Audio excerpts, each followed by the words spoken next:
right, good friends. Hello and happy Monday. I hope you're all doing great.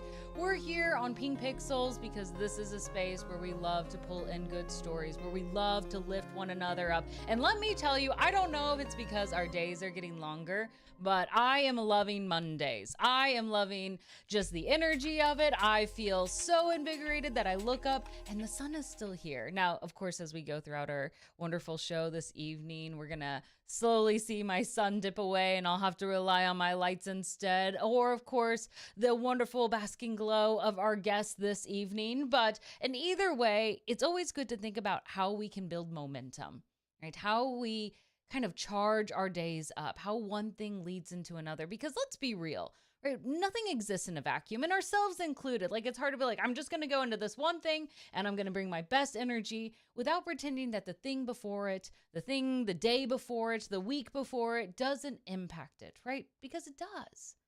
We bring every moment with us, whether it's behind the scenes or front and center, it's all there because we are comprehensive people. We have relationships, we have experiences, we have those ups and downs, and they come with us no matter what. And so figuring out how we allow these things, what we allow into our life and to impact us is a big part of that, of what we then take into the next thing and to impact others, to influence others. My camera does seem a little bit out of focus right now. Hello? Let's try this. It didn't work. Dang it. Thank you for letting me know, Luna. Hold on. Let's see if we can adjust that. That didn't work either. Let's do the manual adjustment. Oh, that went way worse. There we go. All right, well, I focused on my chair. Me and my chair are the same thing. Thank you for that. Now, I want to appreciate you all because we're going to have a little bit of spare time as we get into the start of our day. Our guest is an amazing individual. Alina is super busy though, and so she's going to be joining us in about 10 more minutes. She's finishing up her own meetings. She's over at Blizzard. She's doing great work, and so we'll be having her hop in just a little bit. So in the meantime, we're going to be here and we're going to be talking together. So first of all, I love this space because this gives me a chance actually to say hello to all of our amazing individuals in chat. Bubonic Penguin, I see you with those cute little dragon emotes. Thank you so much. Little Tempest, as always, you're a dream and you're an amazing individual. Infiltrating Mom, an amazing, brilliant, smart, and I've never heard a bad thing about you at all. Jasmine Bean Playing, first of all, that is a fantastic username. Big fan of it. Flows perfectly. Welcome in tonight. I'm so glad that you're here. And Luna Ray, old friend, welcome back on in. It's good to see you. And if anybody else is just hanging out in chat and you're lurking, that's also wonderful. I appreciate that you're here and that you're hanging out with us. Now, small little bonus, and as a reminder, we are doing a wonderful collaboration right now with Zenni. Zenni Optics is a good partner with the gamers, and if you are just typing in chat, that's it. All you have to do is type in chat. At halftime, we are going to have a little Zenni Optic giveaway for you all, and fortunately, if you've said something already, you are already in the midst of the chance to win when we go ahead and do our little virtual drum roll to get that out. So I'm excited about that. But I also, as I mentioned, was talking about how we bring things in, right? As gamers, right? As individuals in this space, when we come and we interact, we always have a chance to make it better. That often depends on what we feel that we're capable of. What is our capacity, right? How do we choose to make it better? And I'll admit, there are some days where I hop on a stream and I'll see somebody in chat who is a little bit less kind, right? A little bit rude. Or if I'm in a gaming lobby and somebody thinks that they want to do something a little more sour. And depending on how I'm feeling that day, what else I've had to deal with, it will change the energy and response that I can bring to it. And I think it's important for us to recognize that ebb and flow because when we have discussions here, we talk about here's how we should handle these situations. Here's the best case scenario. It's what we hope to do. It's our ideal situation, but it doesn't recognize the different varying levels of energy that we have as human beings, right? Like how challenging it can be to always have conversations because conversations are wonderful, but it takes energy. It takes commitment. It takes investment. And that's even harder when you're talking to individuals who might be unkind and you're like, I don't know if they're equally invested in this conversation. And here you are pushing your hardest. And so it's important to recognize our full picture. And I wanted to open up with an initial conversation with you all and ask, What do you do to charge yourself positively? I know sometimes we take moments of rest, which are great, where we choose to take a step away, which is so important to have, right? Where we just breathe. But resting and recharging can be two different things. And so I wanted to ask, all right, as we enter in today's conversation, right, and getting ready to bring in another amazing guest, what do you do to recharge yourself? Is it switching video games? Is it eating a good meal? Is it taking a nap? Right? There are a lot of things that we have as an option. And I want to know, right, as we open it up, a little question of the day is, how do you recharge yourself? How do you make sure that you bring in wonderful and good energy that is not only good and kind to others, but more importantly, what is good and kind for you? That's the hard thing. A little bit of reflection, because sometimes, especially if we're content creators, we continually think like how we work and serve others, and we forget about our own mental health. We forget about our own emotional health, which is so important. Yeah, taking a nap. Honestly, taking a nap is a big thing for me. I realized recently that I'm not getting enough sleep again. How come it always ebbs to that? Like, I'll go to a period where I'm really great about sleep, and then I'll disappear and it'll fall off the cliff and it'll be awful again. And then we have to have that conversation again of how do we get better with it.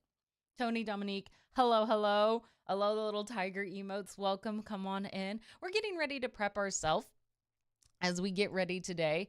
We are going to have an amazing guest join us this evening. So in a hot second, I'm going to bring in our amazing guest, Eleni Unicorn. You can see that she's tagged in our title here on Twitch. I can't wait to introduce her. So I want you guys to think about that question as I go ahead and prepare us in. Jasmine B. Plain, thank you so much for subbing to us.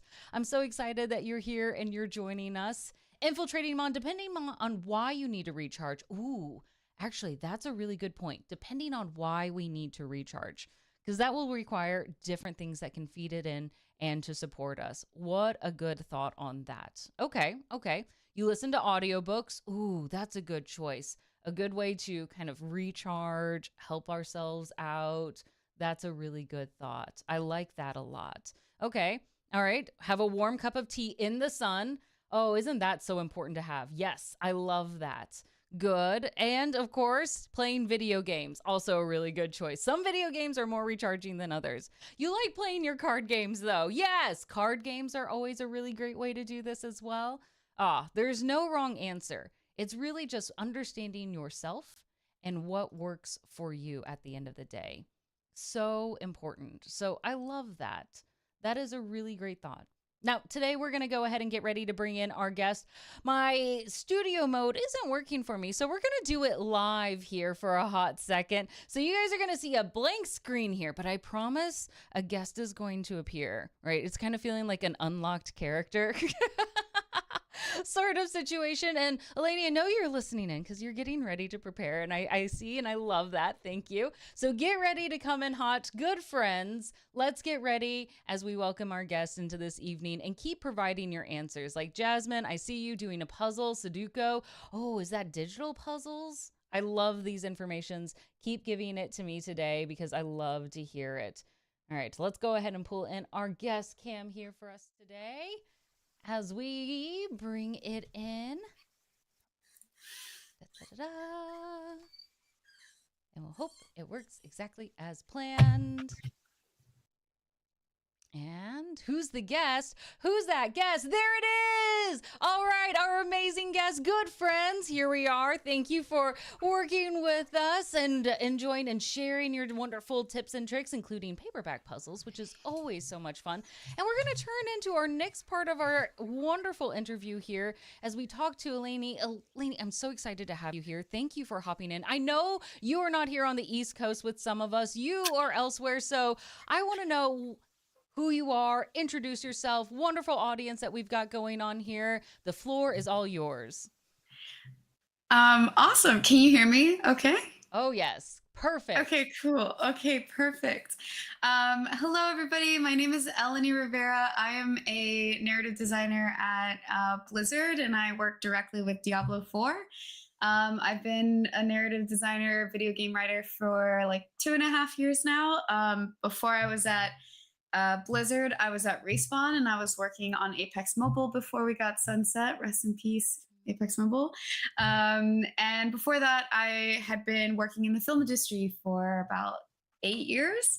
And I'm a writer for that too. But basically, I've put a lot of my efforts into the video game industry because it's just a world that I really love. I love playing video games. I used to stream before I was working 9 to 5 all day. But yeah, so basically, my journey has always been creative. I studied film and TV and writing and theater. And then I just kind of fell into crazy waves of careers and then finally found my way here. I love that. I love that. And thank you for letting me just like pull you in this quick little way. And I appreciate it because it just shows well, like, you are a person who thinks on their feet. You're like, I'm ready for this. I can handle this. Yeah. This seems kind of indicative of like your ability to just take whatever creative wave comes your way. Cause you just listed off like an amazing plethora of a background, right? Like, was that the pathway that you're like, yes, I'm going to do a little bit of everything? Or when you first started off, like, branching out onto your career, you thought, here's where I'm going to be. It's going to be a straight and narrow path. I feel like when I first started, it's funny because I posted on my Twitter a photo from my yearbook my senior year, and well, all I wanted to do was be a creative writer. Mhm. I didn't even know what that meant. I don't think. I just knew that I was going to write creatively. I think it was like wherever that landed me, it was kind of where I was hoping. Mhm. And then it wasn't until I started seeing what each stream was, that's when I started finding my place. But it was definitely something that I always wanted to do. I just didn't know in what capacity I'd be able to do it. I love that. So you kind of like, here's the vision. It almost kind of creates like a guideline instead of like, here's a pathway, Yeah. like, here's the playground. I can do anything within this playground and I'm going to feel satisfied. I'm going to be happy at the end of the Yeah, day. yeah. And I think it gave me the opportunity to try different things. I knew that I could be a screenwriter, or I could be a video game writer, or maybe I could be a journalist, or maybe I could be an author. I think it gave me the ability to try different things until I found the places that Mhm. I really fit into. I like that you give a lot of confidence around that because I wish more individuals in their career had that. I think that's such a comfort and an important thing to know because so many feel uncomfortable, right? We're like, I graduated with this degree, I need to have this job, and if I'm not doing that thing, then I'm not where I'm supposed to be. And having that flexibility and seeing the joy in which you talk about it reminds me of how important it is to recognize what's important to you and what things you should allow yourself to give yourself space and room to grow and room to learn. Yeah, I think sometimes for a long time, I had like one path, Hmm. which was just being a screenwriter. And I think for a while, I didn't allow myself the ability to explore different avenues. And then once I Mm, sort of let go of the idea of what I had to be. And yeah. then I sort of just let myself do things that felt really good Mhm. and I really enjoyed. That's when I found a really soft spot for being creative and feeling like I was doing things that I wanted to be doing.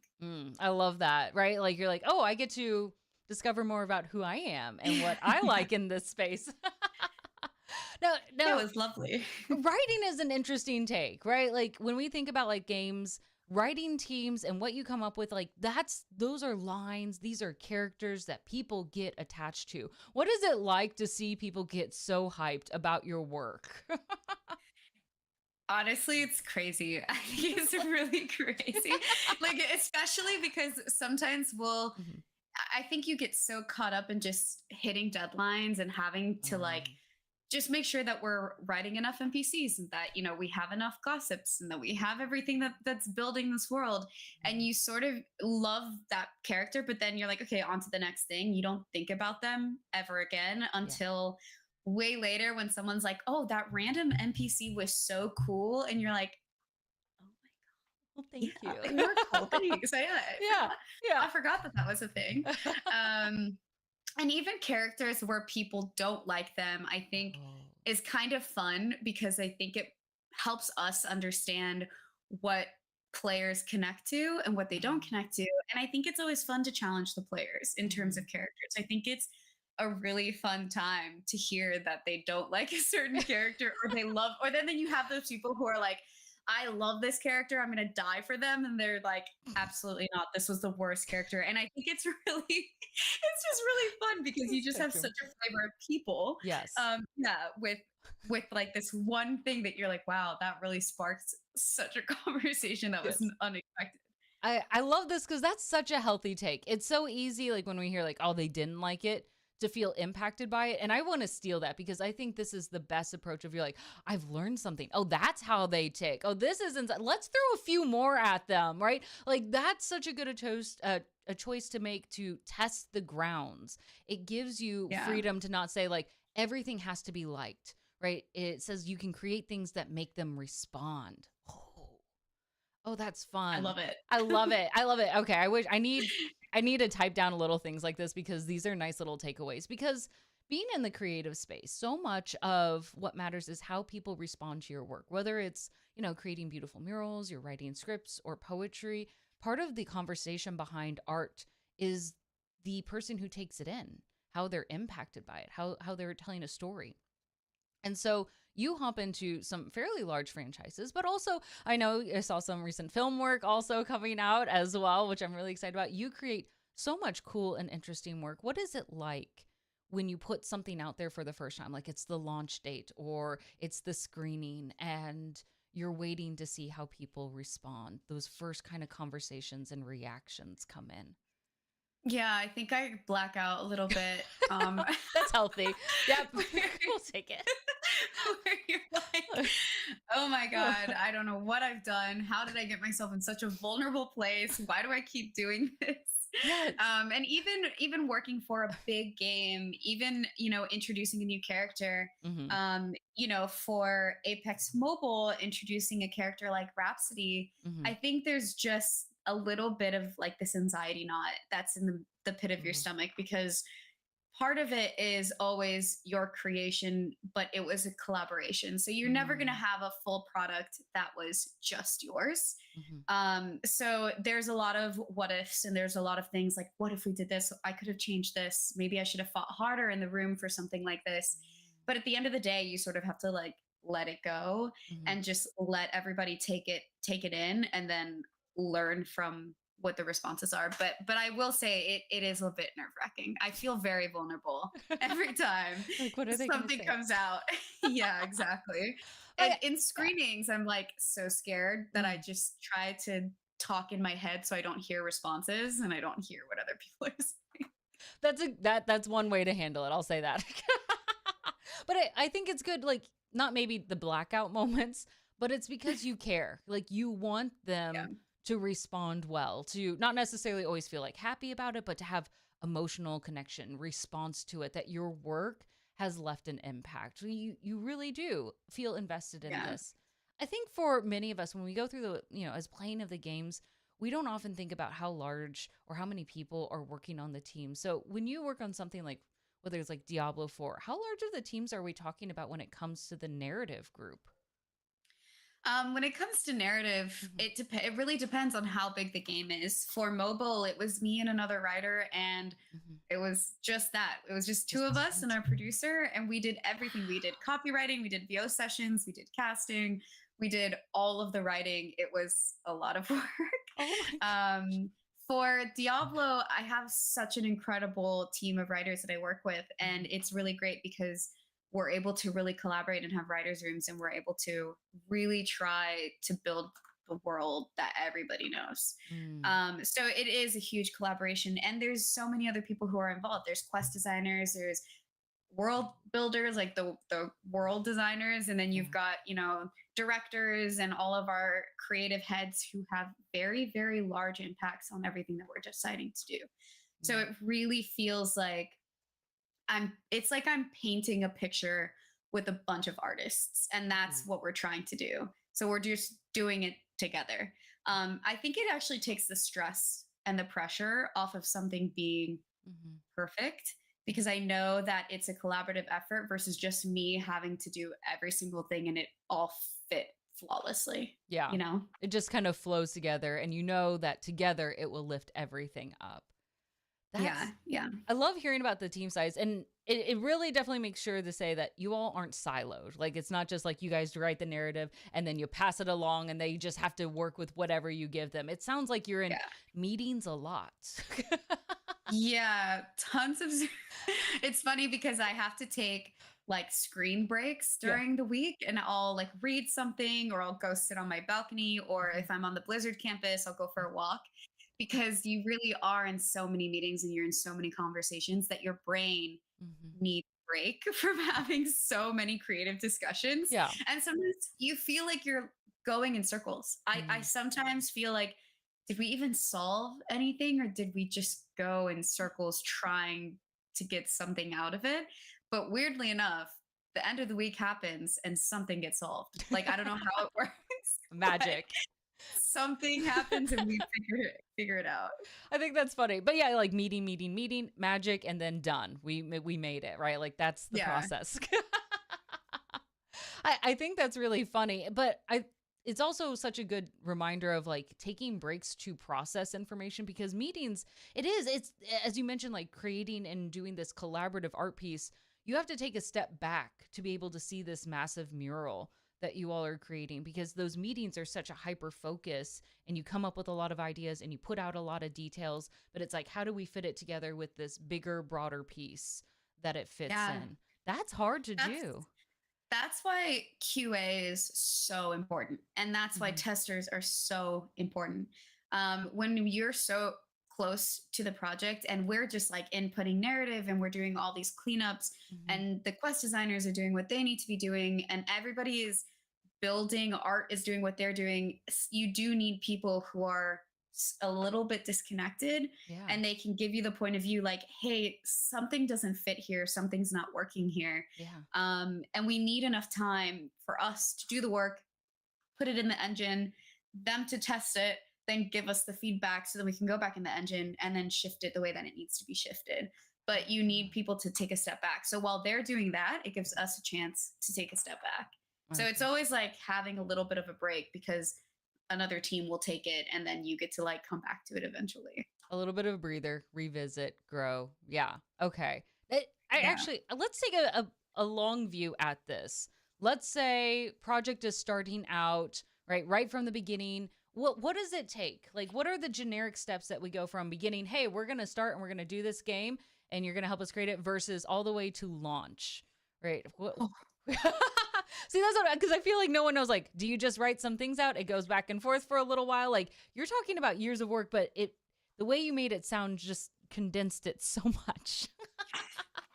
yeah, I would say the beginning process is definitely like like a team of high level directors and creatives who Okay. are trying to build the core. They're like, Mm-hmm. okay, these are what the main things will be. Mm-hmm. And then once you take that core, then they start bringing in other people that are maybe different experience, some art people, some people who are lower level but still can start executing, and they can start building a team within their pod. Mm-hmm. So I think it's typically like maybe like 10 people, and Yeah. then you start branching out to adding more people to the team, and then you keep adding more people to the team. Mm-hmm. um and that process, I think I just froze. Yeah, you're good. Back. You're back. You don't worry. Yeah, adding more Am I good? people to the team. Yes. Okay. Yeah. um Guys, Spectrum does not like me. That's It okay. is a battle with Spectrum. That's our big battle boss every But time. Don't worry. yes, so you start adding people, and in terms of story, at least story elements, Mm-hmm. really it's working with what the game mechanics need to be, and then adding story to fit game mechanics. So we want Mm. character arc, and we want emotion, and we want these journeys that players are going to connect with and live with forever. But at the same time, we have to service what the game mechanics we want to offer, that are going to give you a player experience that isn't like before.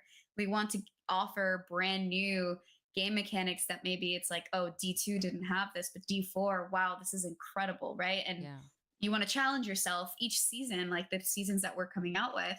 We want to add story, but also to fit the mechanics that the players want. So it's Mm. a complicated process of like starting with the Yeah. starting with the top people, and then slowly bringing people in to help Okay. execute the rest of it. That answers a little bit, because I was thinking like which comes first, the chicken or the egg sort of thing. Like this, it makes sense, right? That some of the mechanics help, so that way you have a clear idea of like what can they do?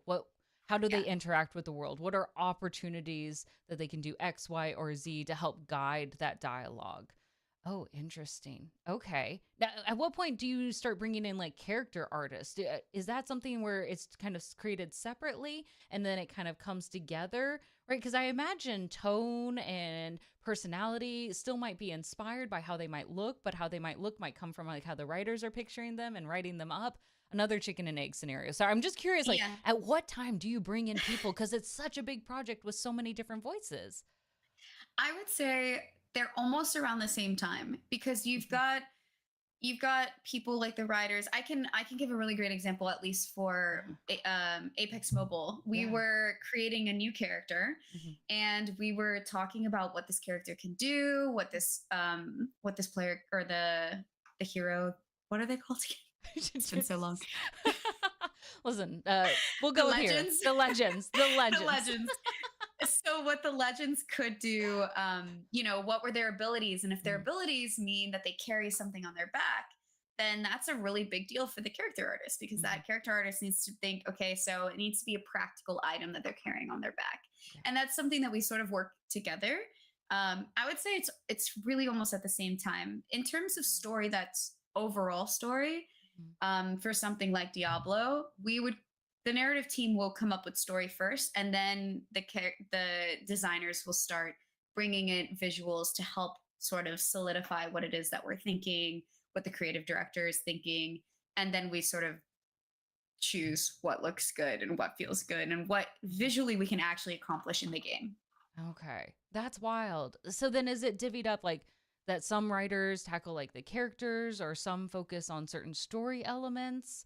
Uh, Yeah, it okay. depends. I think like it really depends if it's a big story, like for the Diablo 4 campaign, all the writers are working on just the entire chunk of it, and then getting split off to do side quests and work with different quest designers on just specific side quests. And then we would have some writers who are working on the towns and just making sure that the towns feel lived in, they feel Mhm. realistic. The gossip there, the lore there, all feels like they're all tying into Mhm. what the quests are, what the campaign is. Mhm. um Even when you like flip a stronghold Yeah. or something like that, you want the characters to react to what it is that happened there. So it's just make like we were split up into like different little sections to make sure that it all fits together in the Mhm. world.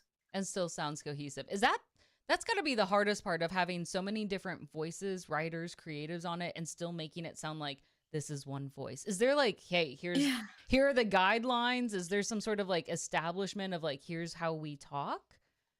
sort of. I would say yeah. Like when I was working on Apex Mobile, it was definitely tough because these were legends that people religiously knew. You play Watson Yeah. and you know exactly what her lines are. You play Bangalore, you know exactly what she sounds like. Yeah.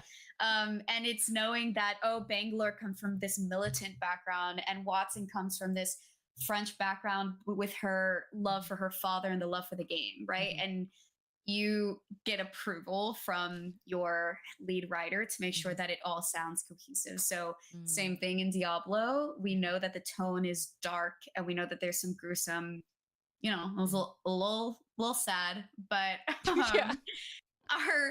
our bosses will make sure that our work is good. And typically we are all just, it's like hive mind. Once you're doing it for so long, you sort of know how to write for the voice. You just sort of Mhm. fall into it. Like I'll sometimes get out of writing Mhm. and then go talk to like my boyfriend and I'll say something so robotic like an NPC.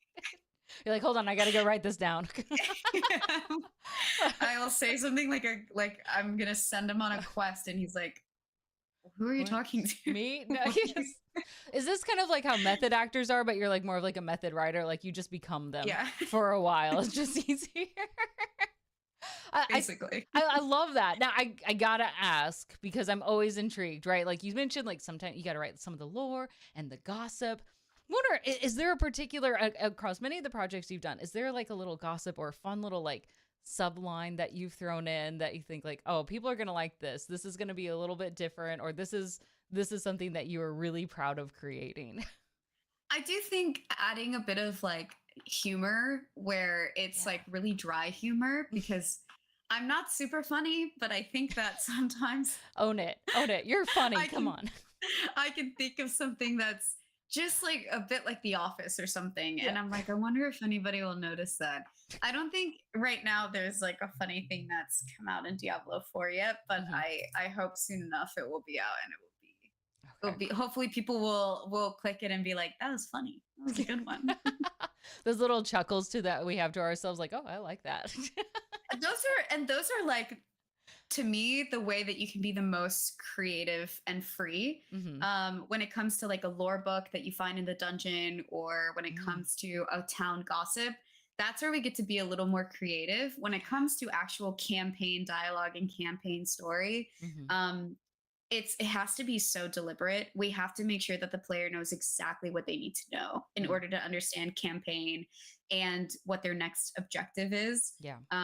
But the little town gossip, those little moments, those little beats where you stop and smell the roses in the game, that is probably where the narrative designer was like, this is fun, I'm gonna add that in there. Yes. Because nobody's gonna really notice. Yep. And also, it's just a good little flavor. Yeah, it's there to be like almost an Easter egg of sorts. Like it's a small little hidden thing. If you find it, you happen to open that book and you read all those pages, and you're going to get it. You're going to love it. Those are the Yeah, things that yeah, people share like on Reddit. Like, hey, make sure you go to this book. Make sure you access this piece.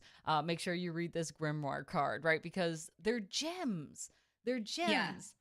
yeah. And anytime that you can add, like, I love adding D1, D2 lore, anything that's just like Yes. a little snippet of a character that someone maybe have played. I Hmm. think it's really fun because Oh yeah. I think it just leaves an impression on the player that we actually also know what we're talking about and we liked it too. Yeah, we're not new to this game. All right. We know, we understand, we're bringing it in. Yeah. You're welcome. You should appreciate what we've loved. Yes. But it makes ties. And I think it also builds like a good little rapport with your audience to be like, listen, you've stuck with us through all of this. Remember this piece. Remember this journey that we've been on together. And that's a really tying experience. That's a unifying experience to be like, hey, remember this. Come back to this. It's like Yeah. reminiscing at that point. Yeah, exactly. I think for me, like when I played D2, it was like my first Mhm. PC game. Yeah. Aside from like pinball. I think like Yeah. pinball was the first game that I played on the computer. The narrative on that was wow. No. Crazy. Crazy. So in depth. But my brothers had played D2 Yeah. and I remember being like, this game is it. And then they would log in and be like, Eleni, what did you do to our characters? I would be like, I I helped don't you. know. I just had fun. You're welcome. That's what you should have said every single time. That's how old were you? Because some of the D2 games or even early on were a little more graphic and violent, Oh yeah, darker. it Yeah. was great. It Yeah. was It great. was great. I must have been like 7 or something along those lines. I, But I was also a fan of horror and darkness, yeah. and I'm sure I should have gone to therapy way sooner than when I did. But like, I loved I loved dark stuff. I played Doom on the Nintendo Oh, 64. yeah. Then It you're was like like the ready for first this. person shooter. Yeah, that was my favorite first person shooter for the longest time. Even when they were Mhm. remastered it on Xbox, I was like, oh, dreams come true. Yeah. Here we go. This is it. This is what I wanted. This is this is all I've wanted is for Doom to be remastered. So I love like early on D2, you're like, this is it. Did you ever imagine like, was that like a goal at some point? Like one of those bucket list items of like, I want to work on a Diablo game then, knowing how impactful D2 was for you. I honestly just didn't even think it was possible. I genuinely did not even realize that there was narrative or writing that I could be doing on a video game. I just think it was so far away from me and it just seemed like I didn't even know it was a job for the longest time until I was an adult. I was like, "Oh wow, LinkedIn. What?" Like Yes. that was well, that was when I realized, "Oh, I can actually do this and I have the skills to do Mhm. something like this." I don't think a lot of little girls are constantly told you can be a video game writer. I think Mm. a lot of the times it's not something that's connected the two. I think that it was never really something my parents were like, oh yeah, Eleni just likes video games. It's like a passive thing versus, oh, this could be something that could be her career. Like this industry could be something that she will succeed in and have longevity in. It's such a switch. And I'm hoping more and more these days we're kind of seeing a change in that experience growing up of, well, video games aren't for you, right? Or versus video games are just a thing that you like, to now this is something that you could create. Do you see what that is? How much it's impact you? You could create that for the next group. Like Yeah. that's kind of what we're working towards at the end of the day, isn't it? Yeah, I think that when it came to it, all I knew was just being maybe like an author. I was like, I know I can write books or maybe be a journalist because there are so many incredible female journalists that exist and authors. I think that screenwriting, there's a lot of them now too that are very inspiring. And I don't think that there's a lot of highlighting on narrative storytellers for huge video games that make such a large impact on so many people. There are millions of people playing these games. Yeah. And I think it's just really cool. I get to be one of those people. Yes. I think that's so important to see and highlight who you are, what you're doing in this space as an inspiration of like, hey, right, this exists. You can be just like her, right? You can have the success that you're having. I think it's so important. Now, you mentioned, right, like you're good at writing. Obviously, that feels like the most blatant statement I could make out here right now. But why do you enjoy writing? I mean, you're a creative. There's are tons of ways in which you can express yourself. Why writing? I think it started when I got my first diary when I was I love maybe that. 6. I love that.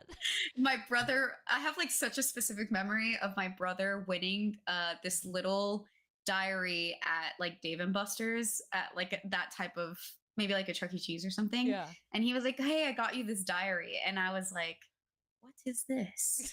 I get to express myself on this in this tiny little thing. And I was like, my day sucked. And I was like, it's a good start. Like the beginning. Yes. Yes. And then I started to realize through it, I was like, oh, I can create these really fun stories to express exactly how I'm feeling. And I can even hide it too. Like it doesn't have to be on the nose. It can be, another character experiencing something similar to me. And then I can sort of process that trauma through that character. And then it gives me a different point of view. So to me, writing, it just makes sense. Yeah. I don't know how else to put it, but it's just something that it's like I look at it and it makes genuine sense. I've never thought of writing as something that was scary. It was just something that I knew felt right. And I knew that even though it could be challenging, it was challenges that I was excited to take. I just loved doing it. So I think it's comfort plus a way of expressing myself, especially if if I get a writing assignment at work and I'm like in such a bad mood, I'm like, well, this character is going to be angry today. And, like I'm going to share this. I'm like, this is going to be a love story in Diablo. Like, I think that it's really fun to express myself because I know that there are so many other people who can connect to it and relate to it. So I think those are like my favorite things about it. I love that. And I love that it started with a diary, which is also still very helpful. Start by expressing yourself. That's such a great idea. What are your inspirations then? Like when it comes to like, today I'm feeling loving, right? Or today I'm going to be a little bit angry, right? There are some life experiences that we often bring in. Is that kind of your main well in what you draw upon? Or do you also look for other sources to bring in, to inspire, to challenge yourself, to create characters? Yeah, I would say for my own personal projects, like when I'm writing a screenplay or when I'm, working on something that's not for video games, I would say that they're definitely stories that I just feel in my heart that I want to tell. Whether it's like even if it's like an alien story, it's an alien story that has this really, really intense character arc and character development that I'm so connected to. But when it comes to something like Diablo or Apex, where I'm writing one with a deadline, and two with the intention of it fitting into some sort of like narrative goal. Mm-hmm. I would say that I take a lot of inspiration from other events that have happened to me. Mm. And then I think about it, I'm like, okay, what if this happened to me, but like Middle Ages? Like, what would that look like? So I think it's really fun because I get to just put myself in these crazy scenarios. And Yeah. I think my inspiration just comes from a lot of what ifs Mm-hmm. and a lot of, okay, well, what have we done in the past? What can I borrow and then what can I reinvent? Or what can I just, what did really well? And we can find another way to tell a story like this that Ooh. people really enjoyed. Yes, I love that. And I'm glad you call out, right? When you're working, you have deadlines, right? You have to make sure that it fits within the story, that it's not too distracting or it pulls the player away, right? It's not just this free form create whatever you want. You still have to produce as soon as you can, right? With a lot of these, you have to make sure that you come up with something and it needs to fit Yeah. within the space that works with the other work that everyone's creating.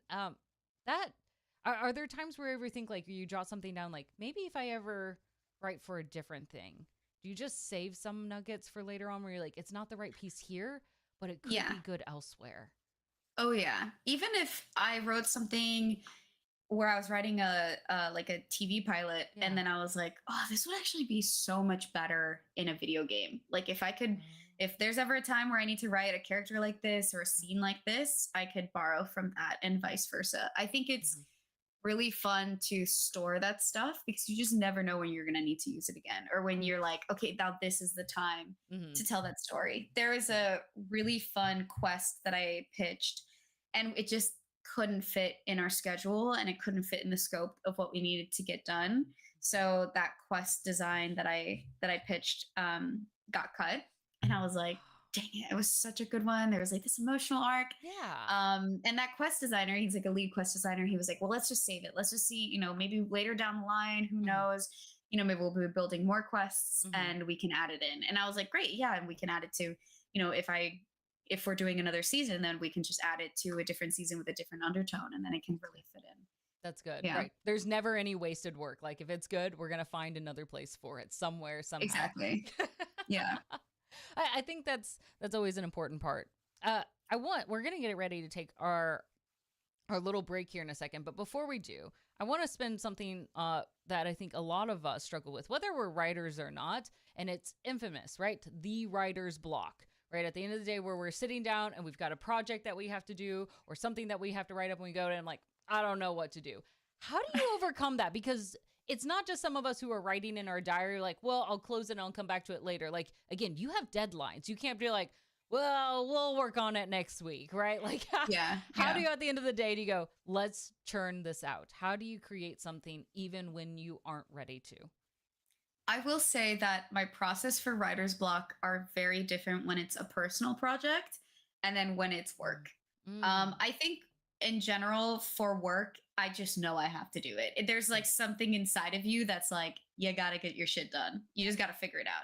Even if it's something that's not very good, I will just churn out something and tell my lead, I'm like, okay, look, it was a rough week. Okay, this is what I have. Yeah. Let's work through it. Or I'll message another writer and say, I'm stuck. Do you want to brainstorm with me? That is the absolute beauty of working in a collaborative space. You get to tag other people and say, I'm really struggling. Mm. I literally cannot break through. And they will just come in with some perspective that is the most simple solution. And you're like, wow, I don't know why I couldn't think of that, but that's amazing. And they're like, all I said was Yeah. like, you got this. And then like somehow it broke through.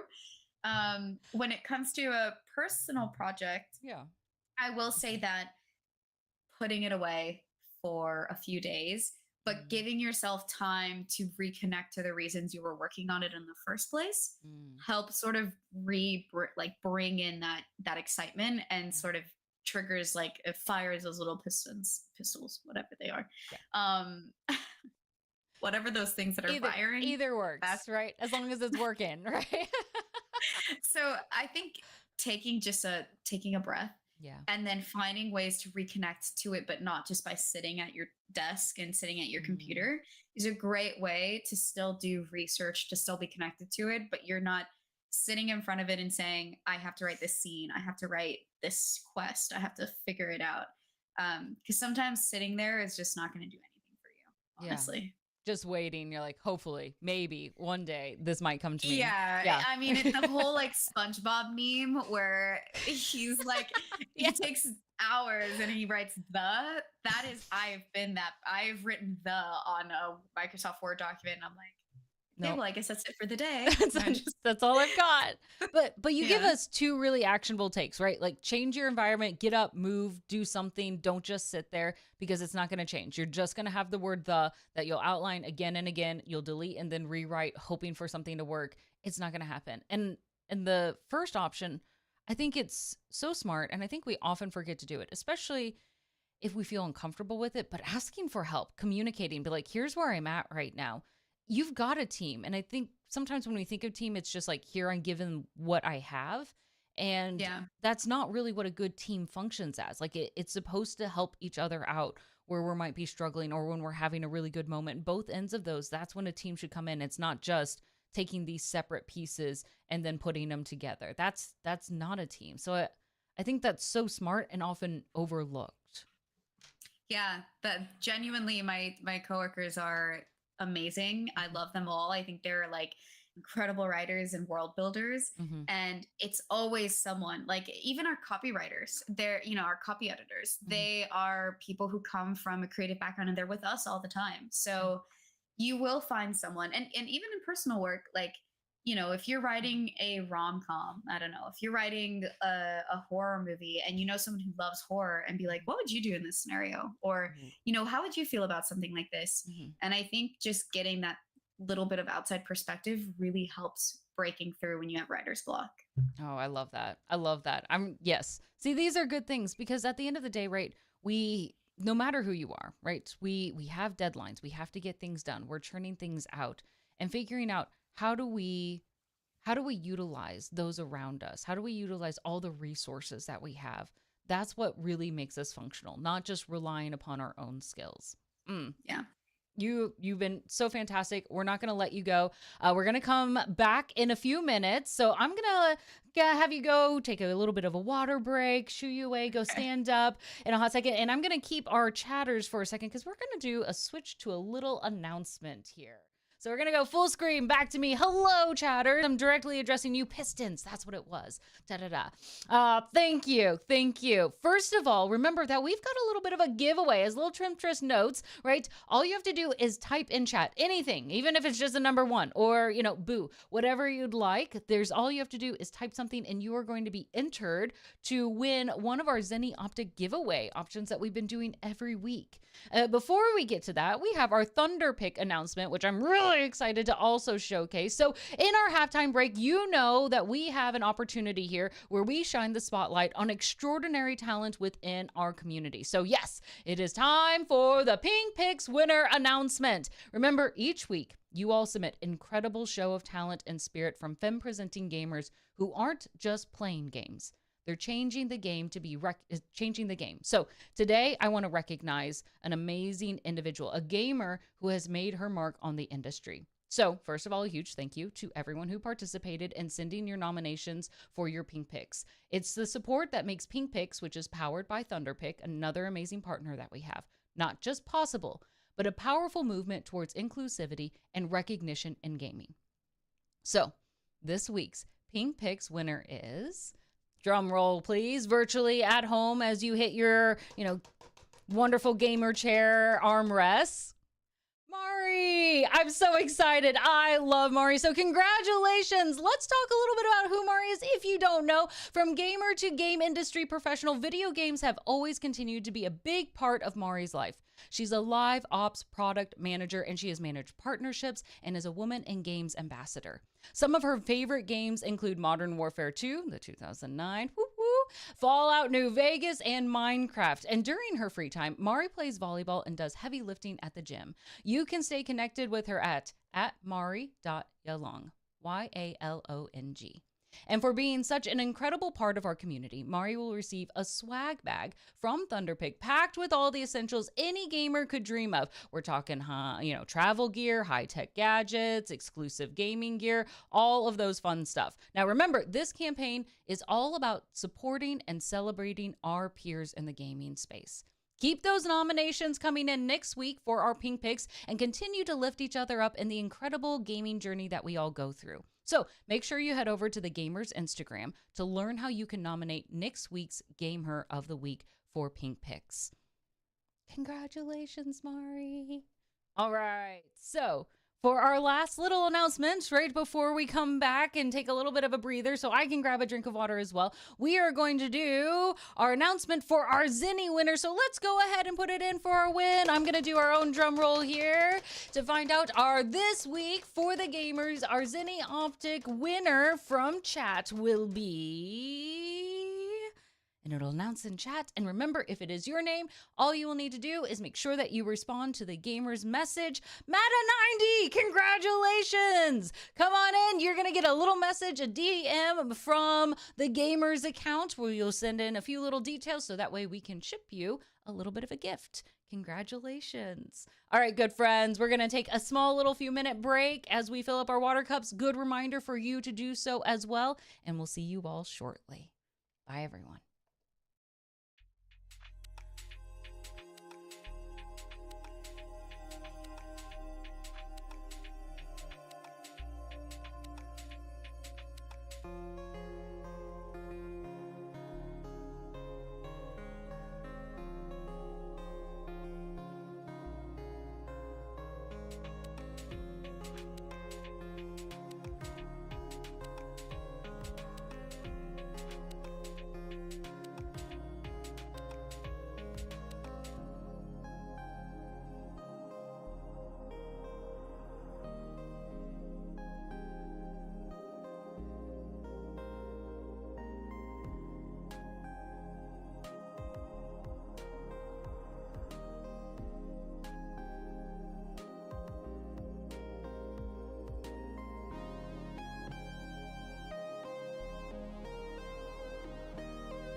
All right, good friends, we are back. We've got our amazing guest here today. Eleni, I'm so glad that you're here. I am so thrilled away that we are getting to dive into your work, what excites you, your background. I want to keep talking about what you do now, right, in this space. So a lot of people might go, I want to be a writer in the gaming space. I want to start a little bit basic because I think, like, as you mentioned, like, I didn't even know this was a job opportunity until, right, like, you're here now in this space. What are the different types of writer roles within a gaming studio, right? What are all these options that could be a choice if they just enjoy writing? Yeah. I would say there's like some that are specifically writing, and then Mhm. there's roles that can like help with writers. So you have writing in general, which is a narrative designer or a writer. We're the same thing. Basically, we're doing all the writing in the game. Mm. And then you've got copy editors, and copy editors are helping facilitate and clean up whatever the writers do. Okay. Like if I make mistakes, then the copy editors are like, hey, you don't need that many commas. And I'm like, okay, well, great. Are they the Can one you to make fix sure that? like all the captions are clean and perfect? Yes. Okay. Yes. But they're really smart. And sometimes they'll give me suggestions. They're like, hey, just so you know, like, I noticed that this was this was like the narrative story that you want to tell here. I had an idea. Maybe it sounds better if you flip the words like this, and then you can get it Oh, across better. And I'm like, let's do that. I love that. yeah. Let's go with that. And then you've got your lore masters, and they are Mm. the ones, your lore keepers. They're the ones who are going to help us. So I will message and Slack message those lore people so much. I'm like, did this happen in D3 during this time? And they're like, yes, or you just made that up. And then it's great because because then I will go and be like, Yeah. okay, great. So I need to not do that. I need to make sure that I don't do that. But it's great because there is a lot of support, and you can still have really, you can enjoy the story and the narrative. And we'll tell the lore people this is what we're going to do, and then they get to write it all down in the archives, and then they do their own writing. It's just less Mm. creative, and it's more like factual and historical writing, which is just a different type of writing. Yeah. Um, so those are like the top three in terms of the narrative team. You Mhm. have writers, and then you've got your creative directors, and then your lead writers, or like your senior level. And whenever you become a lead, you're doing less writing and you're doing more approval, editing, and sort of like overview with everybody else. So our creative leads, my creative director, he's doing top level story ideas with the other high level, Mm. our GMs and stuff like that. They're Yeah. having those big conversations of story, and then they facilitate it to us, and they say, this is the story we want to go with. Do you guys have pitches? And then we sort of collaborate them. But they are not the ones who are sitting down writing all day, sitting in VO sessions. They're making sure then that they move on and do other stuff. Mhm. To And move. then we are doing all the writing. Now, do you get to work directly with any of the voice artists or Yeah. performers? Oh, that's Yeah. So exciting. I sit in on, oh gosh, I sometimes am like, are the VO sessions ever going to end? And then my producer's like, one day, maybe. They are fun, and they are work, and the artists are exactly that. And then we have the directors who work with us to make sure that we're getting the performances that we need. Okay. But it's definitely a lot of work, and Mhm. but it's really fun because I get to meet like the coolest people. When I was working on Apex Mobile, Mhm. I met all the legends, and I love Apex, so I was like, oh, that's Mirage, and that's so cool. Yeah, yeah, you're like it's I was meeting your like, heroes sort of feeling. yeah, I was fangirling so hard. Like when I met Bangalore and Lifeline, who I mained, Yeah. I was like, You're well, just so you guys know, I know this is, a professional setting, but I love your voice like so much. And then they're like, thank you. And they Yeah. love it. And they're Aw. so sweet. But it's really fun because I get to play around with them, and we get to have some fun voices. Mhm. So, do you have That's to the like perk for sure. actively guide them? Like they'll do a recording, be like, actually, could you try it with this wording instead, or like a little more energy there? So you almost have to do a little. you're part of like the coaching team too on top of that. Yeah. So we have the VO director who's in the Mhm. sessions, and they're the ones who are making sure that we get the right takes. Yeah. But the narrative designer who's covering the sessions, we want to make sure because we're the ones who know what that quest looks like. Like I've Mhm. played that quest in the engine, right? Like I know exactly what it looks like. I know when you get attacked by a creature, I know the how far away and close you are, so I know Mhm. how loud they need to be speaking. Mhm. All of that is really important for the director and the artist to know. So we are there to make sure that it doesn't sound weird, that if they're surprised, it's not an angry surprise, it's because all this backstory that we have. So we Mm. are giving I like Okay. sometimes I have to really find a way to really make a quick synopsis so Yeah. I can make sure that that artist doesn't feel overwhelmed. Yeah. And it's like, okay, so here's the world of Diablo. It's like every single thing. And I'm like, okay, so you've got Lilith, and then you've got Mephisto, and you've got Diablo. We're They're like, starting real big here. yeah. And I'm like, That's a okay, and process. then Anarius is Lilith's lover, but they're not lovers anymore. And they're Yeah. like, okay, Yeah. great. And I'm like, so anyway, the scene is two people chatting about a lie. And they're like, How do I fit this all in? Right. Like, okay. but it's really fun because you get to like really play around Yeah. with voices. Yeah. Well, I think that's one of those, like, at least it's a screen break too, right? You're taking away from writing everything up, and now you get to say, like, all right, what does this look like lived out? Here's the Yeah. context. You're in battle, right? Make it sound like you're in battle, right? Like, here's the call outs that you're doing. Yeah, I mean, honestly, it's crazy, Yeah. especially for Apex. Like, Mhm. it's like, okay, well, here you're going to be running around and reloading a weapon, and like, they're like just naturally standing there, acting like they're running 50 miles an Yes. hour. I'm like, that's crazy. Do any of them get a little bit more physical, like to help with the performance? Yeah, you can Okay, definitely that's fun. see some of the sessions aren't over Zoom, so we don't see each other, and then other sessions are over Zoom, and you can see each other. So Wild. seeing them is like, the snippets when you watch behind the scenes of like an animated movie and the Hmm. person's like doing they're like moving their hands and Yeah. they're sort of really in it. Yes. It's very similar to that. Okay, I think that's fun. Now you've mentioned a few tools here that we're already familiar with, like Slack, or if you're used to Discord, Slack is the professional cousin of Discord, is maybe how you might put it. Of course, Zoom, right? It is the one of most common conferencing tools that are out there. What are other tools, right, that might seem standard, professional, but also maybe unique to the role that you play that you need to use? Like, because when we think of writers, like, are you using Google Docs? Uh, Oh yeah. what do So you use? What's the requirements? What are the expectations?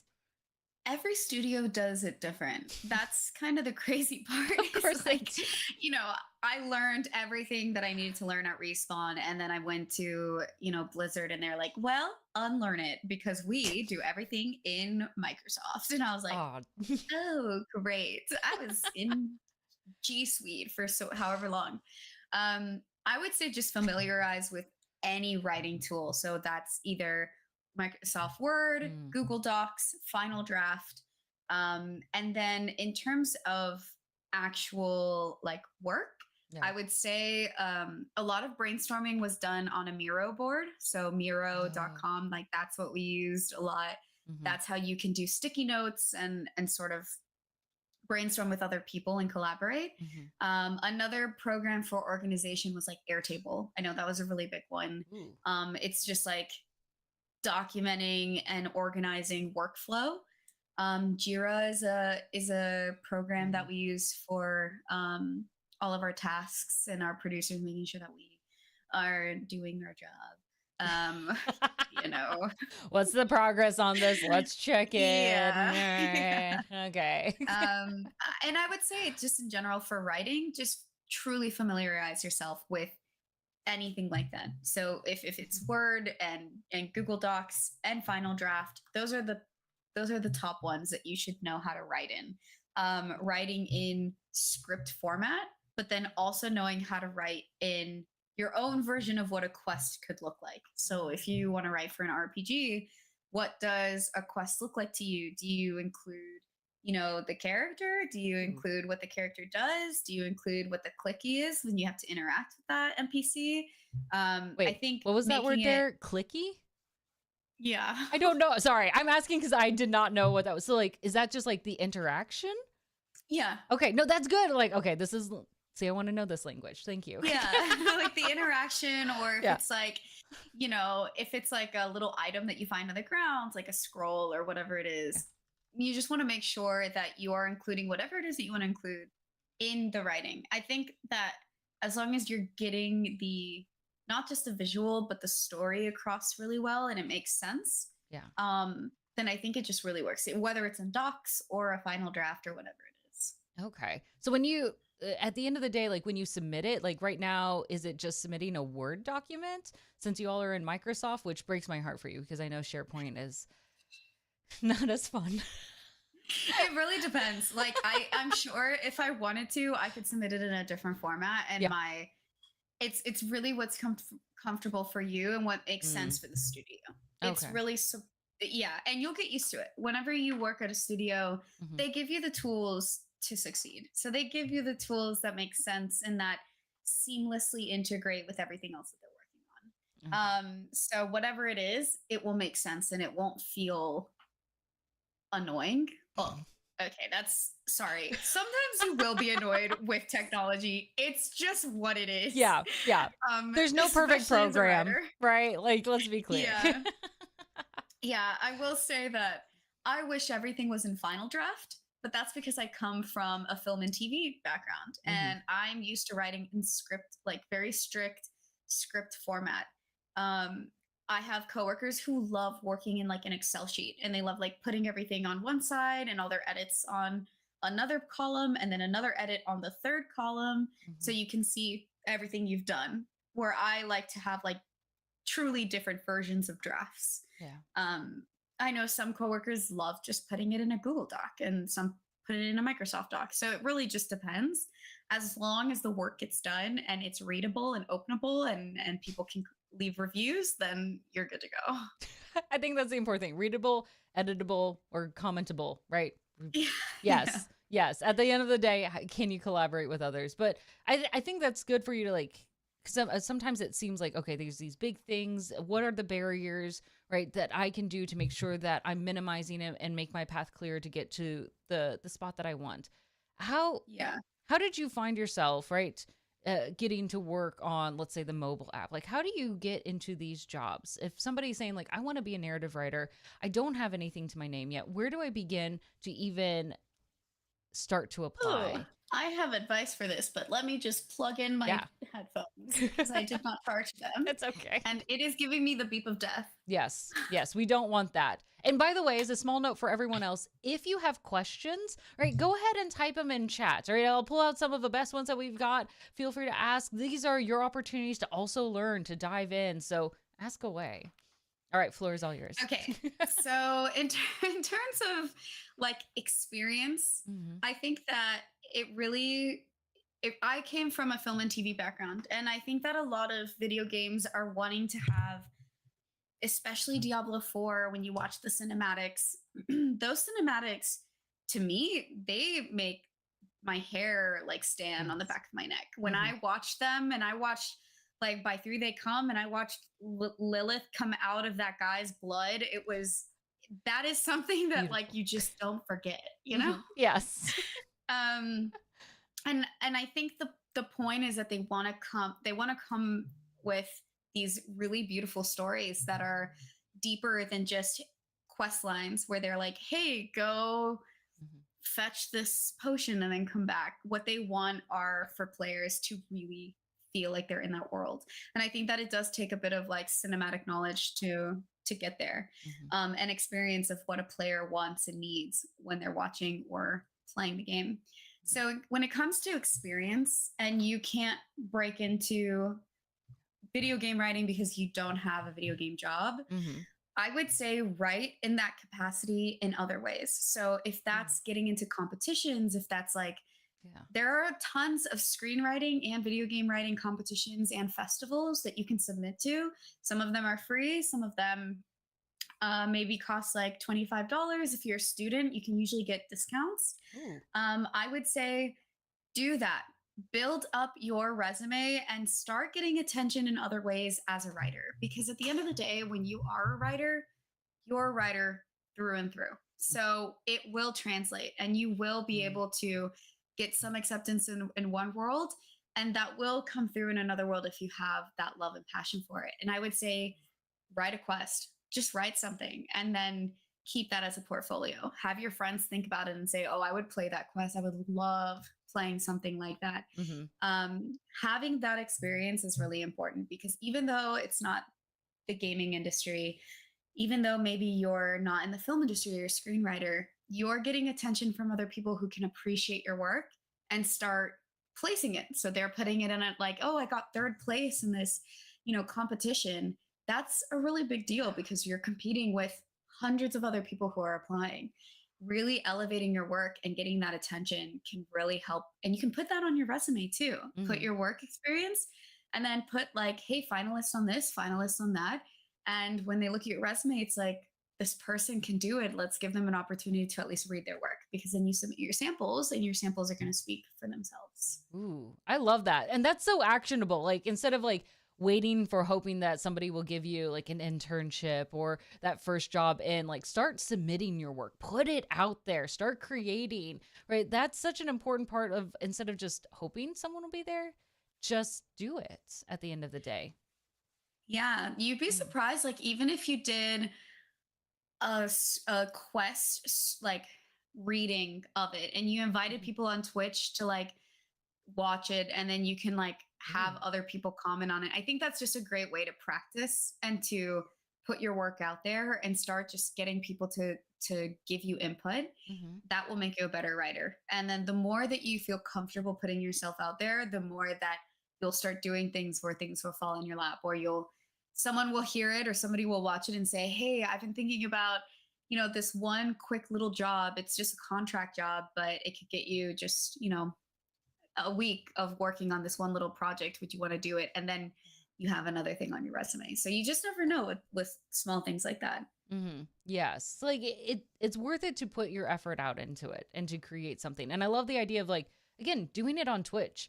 I think publicizing it in that way allows you to get feedback and entering into I mean there's a whole creatives directory, right? Might as well take advantage of it. People love to be engaging in that channel, offer feedback, see what you're working on. Yeah. What a great way to join a community of other like-minded individuals that want to create cool stuff. Oh my goodness. I love that. Now, okay, so how long have you been at Blizzard? Where are we at now? Yeah. I've been at Blizzard for a year now. Congratulations. Thank Woo. you. Yeah. uh, now that you've been there for a year, right? Or even back like when you were first starting within gaming writing, even with maybe with Respawn, what were some tips that maybe you would give yourself to be like, hey, you're starting out here. Keep this in mind. It will make things easier for you. Oh, I think the first thing, especially just when you have to work with so many people and you're collaborating, Yeah. one of the biggest things that you have to remember is you're a writer for the better of the game. You're not a writer to prove yourself as a writer. You're not Ooh. there to write the most perfectly crafted story. You're there to write in the voice of the game. Mhm. And you also need to let the work go and let it go on to another pair of hands who will do something else. Mhm. And you have to remember that you're like creating something and then giving it away. And you're not going to be able to control everything. You Oh. just can't. And you can't control other people and you can't control the outcome of everything. You just have to do the best you can and then hope that you doing the best you can will just continue, and then you go on to the next project, and then you have other people who will see that it's great work and they'll want to elevate it with their own version of their creativity. I love that. That's a hard lesson. I was reacting a little bit because that's for me, that's a hard pill to swallow, right? Like at the end of the day, you got to let it go. It's not about your ego and what you're creating. It's others. This is, again, it's a collaborative project. And I Yeah. feel like individuals who have a set vision or are perfectionists, that can be difficult to let something go. Yeah. And I know that there were times where I would write like a cutscene Hmm. or I would write a script and I loved it so much. And there were Yeah. some things that I was like, this is the perfect detail. Yeah. And then, the cinematic director is like, we just can't do that. We have to do something else. And it's hard because all you're like, but it was perfectly written. It was like Yeah. written just to be exactly what it should be. Yeah. Like I can picture And it in then my head. You can make it. yeah, yeah. And then at the end of the day, you see it and they put some creative touch that you just weren't thinking about because that's what their job is. Yeah. Their job is to do something just equally as creative and incredible. And then you somehow are like, okay, it is better. I get it, but have to let it go. But it does feel like you have to sort of kill your darling sometimes. You have to let them go. You have Mhm. to let the birds fly out of the nest, or else you are just going to make it more difficult for yourself because you're not going to win every battle. You Mm. have to decide what hill you want to die on, and if you even want to Ooh. die. Like, do you even want to die on that hill? Just maybe you just climb up a bit of the hill, and then you let the hill go, and then you Yeah. go find another hill, and then you just keep hopping around to different hills. Yeah, pick and choose. And I think that's such a great take because again, like this is we don't no one owns this one project, right? Blizzard is not just one person putting out all of these different games and narratives. So there has to be to a certain degree compromises, and that's the sacrifice you make in choosing not to own the whole thing. Yeah, and sometimes we do have to take the hit, right? Hmm. There will always be people who are unhappy with the way a narrative went or the way that a scene went or Yeah. what happened to a character, and Hmm. it's not because we wanted that to happen to the character or because we didn't care about the character. It's because of outside factors that force us into it was either time, it was either we had to cut things, it was all these like this plethora of situations that can affect the work that you're doing. Mm. And sometimes you have to understand, okay, this is my job, and I have to compartmentalize and figure out what it is that matters, what the player needs, and then what is just like, you know, extra stuff that unfortunately we can't keep, or too much of a cinematic that we just have to let go, or a storyline that just doesn't work and you just gotta let it go, as Frozen says. Yes. And and you have to ignore Reddit and you have to ignore Twitter for like a solid few You weeks almost want to until screenshot it it and goes like send it back, but like, see, maybe we should know, yeah, like, because you can't. You work with these people, right? You like the people. It's their decisions that are made. yeah, yeah. And it is so difficult because we're working in a space where everybody has an opinion and Yeah. everybody loves the IP that you're working on, right? Yeah. The two IPs that I've worked on are giant fan bases, right? Like Yeah. Apex and Diablo. Who You've got hasn't heard of them, right? yeah, like Apex has this brand new young group of very opinionated fans, and then you've got Diablo where you've got these die hard fans who know the lore more than I do. Yeah. Like sometimes I would watch their videos and be like, "Dang, okay, I got to step it up." But you have so many people that have opinions, and you Hmm. just have to go with what you think is the best thing to do. That's what we do, and we have to Yeah. accept if it doesn't work, and then we have Mm. to keep going and then be like, okay, well, the next thing we'll do, we'll just learn from that. Yeah. Yeah. Isn't that the balance, the difficulty of having an audience, right? A fan base, a gamer base that loves the story, loves the franchise. They've immersed themselves in it, but they're going to check everything as well. Yeah. They're going to share what they like and don't like in that process. And sometimes they don't always see the bigger picture, right? They see, here's what I get at the end of the day. They don't see the layers of decisions of, well, we can't do everything out of these. What are going to be the best decisions? What ones can we actually bring to light? What one can we put into the resources and get out at this next update or at this particular launch? And well, it would be nice because, of course, great, you all want to create a good experience for the whole game. Decisions have to be made, choices and sacrifices, and one thing over the other at the end of the day has to come into play. And that's something that I don't know if every player gives grace to when they're evaluating the game. Yeah, but as the writer and as the dev, Hmm. you have to like learn to give yourself that grace because not everyone's going to give it to you. So you have Mm. to learn to just like continue through it and then Yeah. remember that there are people who do really love it, and the people who don't, I know that if they met me, they wouldn't be mean. I know that they would Yeah. be like, "Oh, okay, I get it now." And then I'll be like, I'm learning and we're all learning. So Mhm. we'll get there. Maybe, D10. We'll get there. Yes. Yes. If we D10. ever got to We can't. D10, Oh, we are. We are. Come on. This is so well loved. Of course we're going to get to D10. I mean, we're not even halfway there yet, but we'll get there. yeah. But I think this is so important. Like even as infiltrating mom says, it's hard to push that perfection button off, but you're absolutely right. Like give yourself grace. At the end of the day, that's the best thing that you can give for yourself. You deserve it. You put your best foot forward, you create cool works, right? You're creating something that you think people will be excited about and you share that with your team and the team does what they think is also the best choice. You don't have anyone on the team that's like purposely trying to sabotage, right? There's no grand cheesy villain that's, Yeah. rubbing their hands together like, "Yes, let us ruin this franchise." Yeah, at the end of the day, it's how do we take this? How do we create something that we think in our minds was the right decision at that time?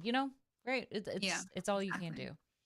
I love all of these insights about, the process that you go through. I think it's so important for us to remind ourselves that everyone, especially as gamers, as we get to interview amazing individuals like you, that there are humans behind every game that we play, every game that we love, the characters that we get unhealthy obsessions about that we then hang and plaster in our walls, right? it's Yeah. it's thanks to people like you that create characters and things that change our life, that are just as impactful as any other life experience that we have. Like even when you describe, like coming out of the blood and like there she is, right?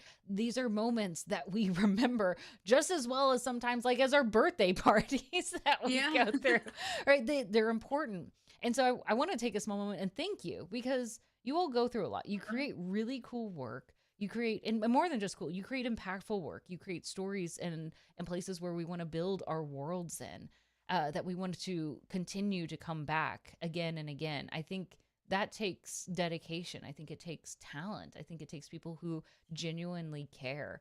So thank you for that. I imagine it's really fun to be alongside other cool, like yourself, like at your team at Blizzard, to see other people that are also like minded. Oh, yeah. And like I have coworkers who worked on WoW, who worked on Call of Duty, who worked on Cyberpunk, who worked on Witcher, and I'm like, you guys are so cool. You guys are way cooler than me. And then, but they're, the roles are reversed because they're like, yeah, but you worked on this movie and you worked on this. And I'm Yeah. like, yeah, but it's not as cool as, I think it's like no, we're not competing, but we're just so in awe of Yeah. like all the different places that all of us came from Mhm. because it gives us this fun point of view from like different little threads. Yes. Such a degree of mutual respect. Like everybody does bring something to the table and it's Yeah, appreciated, right? Like that everyone then brings in new knowledge, new ways of thinking, how we handle this, how we go through it, what creates a good character. of course. And I have one coworker who just loves to do the in-game implementation. And I'm like, Oh. well, I get to learn a lot more about being a dev. It is not easy, that is for sure. I always thought that I Yeah. was just going to be writing and Yeah. that was it. And then I had to learn how the engine works and how to actually create things and create quests. And I was like, I am an imposter. I don't think I belong here. But you do like obviously we all got our job for a reason, but it's sometimes difficult to not feel like an imposter because there's always something to learn, like Mhm. you're always learning something new. Yes. Here, here. Not knowing does not make you an imposter. You just, yes. It shows that there's space for you to grow and learn, and people want people who want to learn, right? If you've capped Yeah. out, what is that phrasing like? If you've capped out, if you're not challenged, you're not in the right place, right? Yeah. That's what it's like in Yeah. this industry, yes. Yeah, yeah. But I think this is so good. Also, I think that might be surprising people. Like, oh, I'm a writer. All I need to pay attention to is the writing portion. To hear like that, you need to understand the engine. To understand the development part. Like, oh Yeah. man, that's Yeah. that's a I lot first more. I respected, like, I love quest designers and I love the world builders, and I think that Hmm. there's so much complexity in what they do and what they're building. And if I understand what they do a little better and they can understand what I do a little better, Yeah. we can make better stuff. That's just simple. If I learn a little more about how to be a real dev and create an actual quest from scratch, Hmm. then I know when I'm writing something what's possible, and I know what the effort went into when it came to building and actually implementing this stuff. I love that. I think that's such a smart take of like, I can understand better. I can help them and connect better what they're going, where they're going to have to take what I've created and then turn it into it, right? Yeah. It's built with it in mind, right? You're like, when I hand this to you, it's like, I knew what you were going to do with it. So here you go. It's made for you Yeah. already. Yes.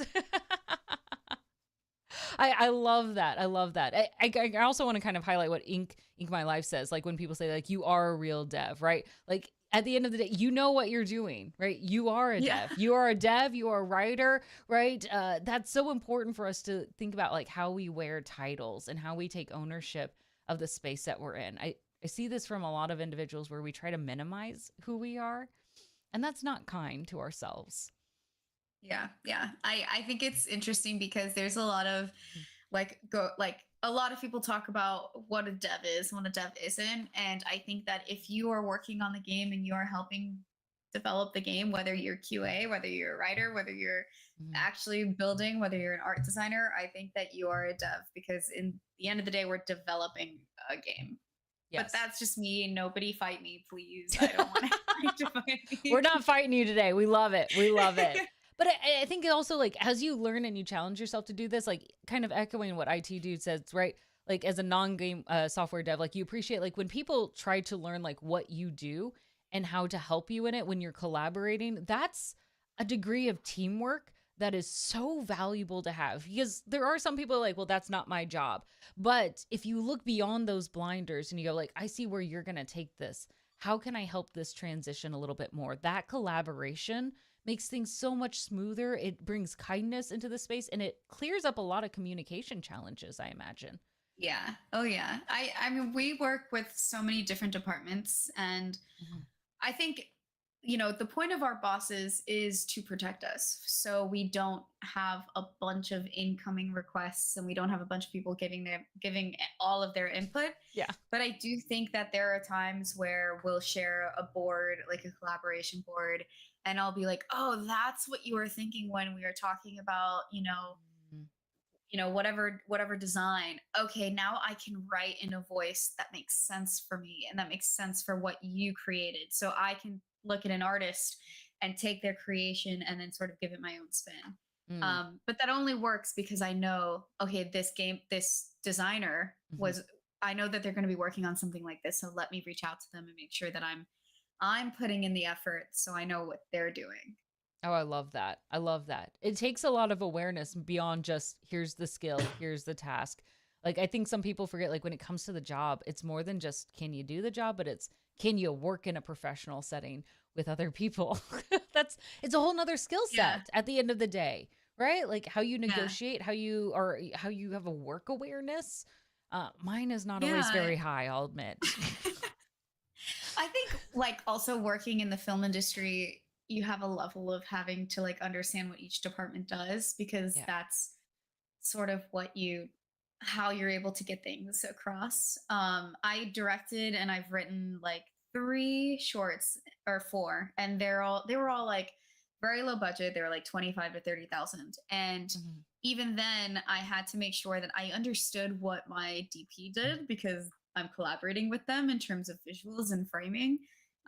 When my production designer, what can a production designer do for the budget that it's a very small budget? What can you guys accomplish for what it is that I'm trying to do as a director? Mhm. And I think that it just goes a long way in any industry to understand what it is that the other people around you are doing. You just end up having a better time, and you somehow create something that's like way more connected. Mhm.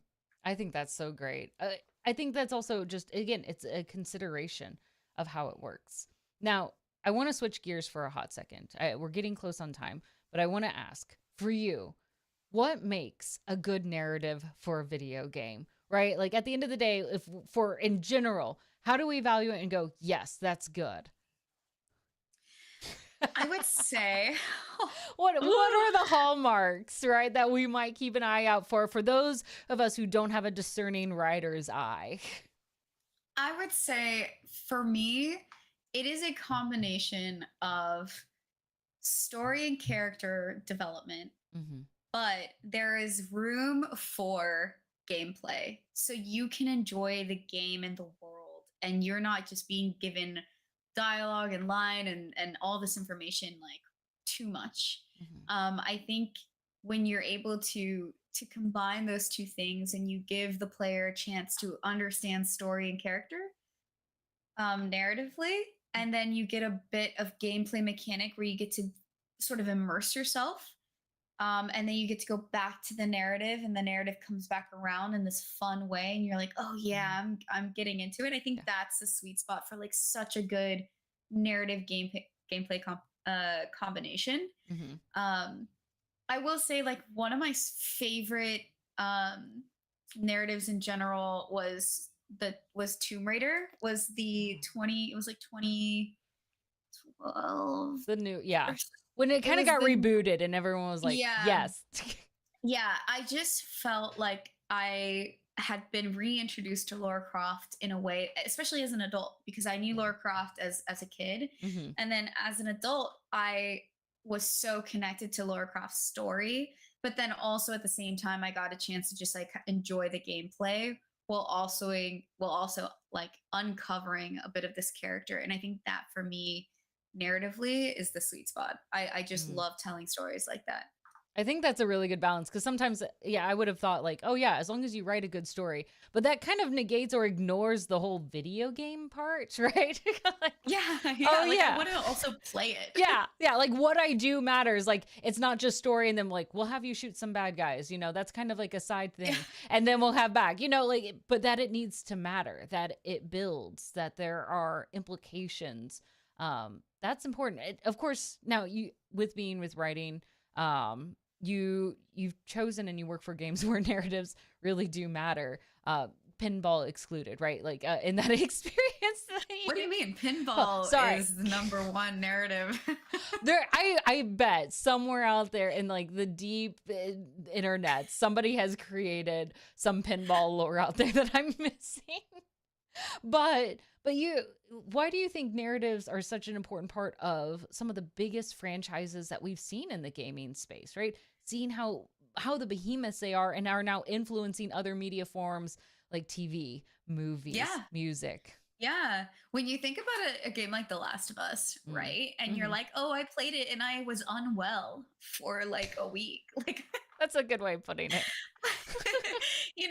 when you play a game like that, it's to me, it's you're being put into this really intricate world that feels so believable and so complex and so well built. Mhm. And world building is not the easiest. And I think that it takes a really special group of people to have a world that feels believable and characters that feel believable Yeah. and then being immersed in it. I think that's why narrative is so important. And I Mm. think that narrative is trying to not just be, in a game like, D1, Yeah. you have story, but it's also a lot of quests. It's like, hey, you need to get from here to here, and you need to, move from this place to this place, and you got to kill these demons. Yeah. And then they started realizing the story here is really cool, and we've got something way bigger than just quest lines. And I think that narrative helps bridge the gap with the player. It just helps you feel like you are that person. I mean, I think Mhm. it's about identifying yourself in the game. And I think that's like that personal touch that sometimes movies and TVs you have, right? Like you feel like Mhm. the POV is for you. In a game, that POV is literally you. You get that POV and you're in it. And you get to step away from your real world, and then you get to step into this other world, and you're like, wow, it's dark and gloomy, but at least it's like something completely different than what I'm experiencing, or it might be the same, and then you can kind of go through it. Yeah, that's true, right? Like there's so many different reasons why different narratives might appeal to us. Or there are certain times in our lives where like, you know what, this game isn't for me yet. And then you play it 3 years later, like, oh yes, this is where I am right now. Yeah. Yeah.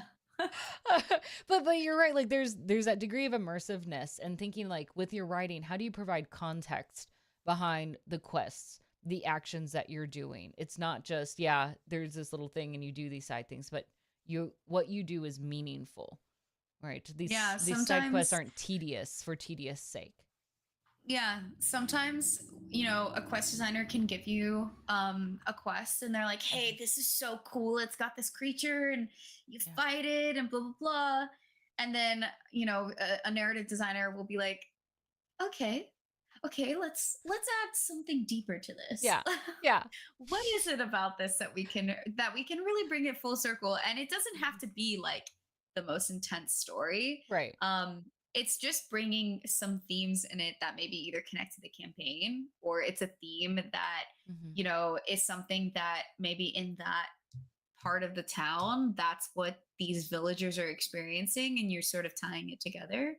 Okay. um but I kind of got lost, but basically No, I it's love it. just Like like, you're asking why, right? Like if yeah, there's this cool fight, but why? Why in why? this world? Why now at this stage for them to fight it at this point? Like how does Yeah, it and I know context? there's games where it really is just that, right? Yeah. Like in okay, think about Apex. We Hmm. have, you drop into the game, you pick up your weapon. It's a battle royale, Yeah. right? Like that is what the game is. But adding the conversation between, like um uh Bloodhound Hmm. and Fuse, right? And they have a Yeah. relationship, or Valkyrie and Loba, or Revenant and Loba. I think those little connections make that world feel real. Hmm. Because in reality, as human beings, our human experience is emotion. Hmm. It's experiencing other things with people. And when you add that to a game, you're giving it life. You're giving it a human experience that it didn't have before. Hmm. I love this. Every time you've been talking about like the different scenarios or characters or like the emotions we have, it makes me think of the games that I've played growing up and even like this past week, right? In which I play them and I have feelings around it or I have thoughts like, is this character coming back? Or which leader do I want to follow? Or how I understand myself within this game. There's so much behind that that helps us feel like who we are in this game is us that allows us to Yeah. feel like I know this person. They're real, which probably makes it a little strange when I see the cosplayer for it. I'm like, you're me and you're them. And like, and now you're going to be this Yeah. person for them in real life. Thank you. No pressure, no pressure. So I think it's so fantastic. I love how you've kind of walked us through all of these sides behind the scenes of what it takes to create these stories that we love so much that we come back and we play again and again, or we follow up with the next franchise and the next franchise until we have D10, right? That's on our doorstep and we're ready to play again. I want to thank you so much for joining us. For people who want to keep following you, because everyone does, you're so amazing in this field. You're creating such great work and you're so transparent and lifting and giving us information that helps others join in, to follow, to find a career like your own. Where can they find you? You can find me on Twitter. It's just Mhm. Eleni Rivera and then like that little underscore. Yeah, On Instagram, I'm just Eleni Rivera. And then on Twitch, I'm Eleni Unicorn, which is perfect. also my gamer tag. You're like, this is easy. Well, and if you're here watching on Twitch, all you have to do is right below your name, Eleni's his name is tagged in the title, so you can click and choose to follow that way, and then problem solved. It's easy. We make this easy for you all. So congratulations. All right, friends. All right, this is our gift that we give you all. All right, to be able to follow such an amazing individual. Stay tuned, and I encourage you to do so. I say this a little bit like jokingly of like it's our gift to you, but at the same time I love that this is a space where we get to find amazing women who are doing cool things, who are changing up our industry, that are giving us things that are impactful in how we game, who we game with, how we perceive and create communities around this. Eleni, thank you so much for the work that you've done and for coming here and sharing with us. This gives us another layer of the world that we live in and what we love so much. So thank you. Thank you a lot. Yeah, thank you so much for having me. I'm just happy to talk about it because I'm sure my boyfriend is tired of hearing me talk about it, or I'm sure he's not, but I'd say that just because I'm, self-deprecating, but Yeah, we do that. not real. Yes. Well, I love this conversation. You're an absolute dream. Dear friends, make sure that you go follow her on all those socials, right? Twitch, Instagram, Yeah. Twitter, easy to hop on, go over. And you're on LinkedIn too. I know. Yeah. And I also will be at Dragon Con doing a few panels. So it will be great. Okay, see, there you go. And if you all happen to go to Dragon Con, make sure that you drop in by those panels, ask those questions. This is a chance we continue to support amazing individuals in this space. Eleni, thank you so much again for coming. Any final Thank you words so for much. our great audience who've been tuning in? Um okay, I'm gonna make it impactful. This is like my Oscar moment. Um, if you love writing, just do it. I know that sounds crazy. Do it in any capability. If you only have the energy for one page is better than 0 pages. So just I swear, once you get through it, you'll be like, wow, I'm awesome. Yes. Yes. I love that. Sometimes we think big projects, that is perfect ending. Whatever you're working on, do at least one page of it. One page of it. Get that first step done because it's good and kind to yourself and it gets that ball rolling. I love the energy that you said. I felt like I had to match it with like equal yelling. Like, do this because it's good for you. All right, Take friends. your vitamins. Take your vitamins, get your naps, recharge, drink your tea on a nice sunny day, play your puzzles, right? Take a break from your screen. Don't just keep staring at the word the, right? It'll be better for you. And of course, then the world will be better for what you create from it. We're all excited to have you all here again. We'll see you all next week for another episode of Pink Pixels. Bye, everyone.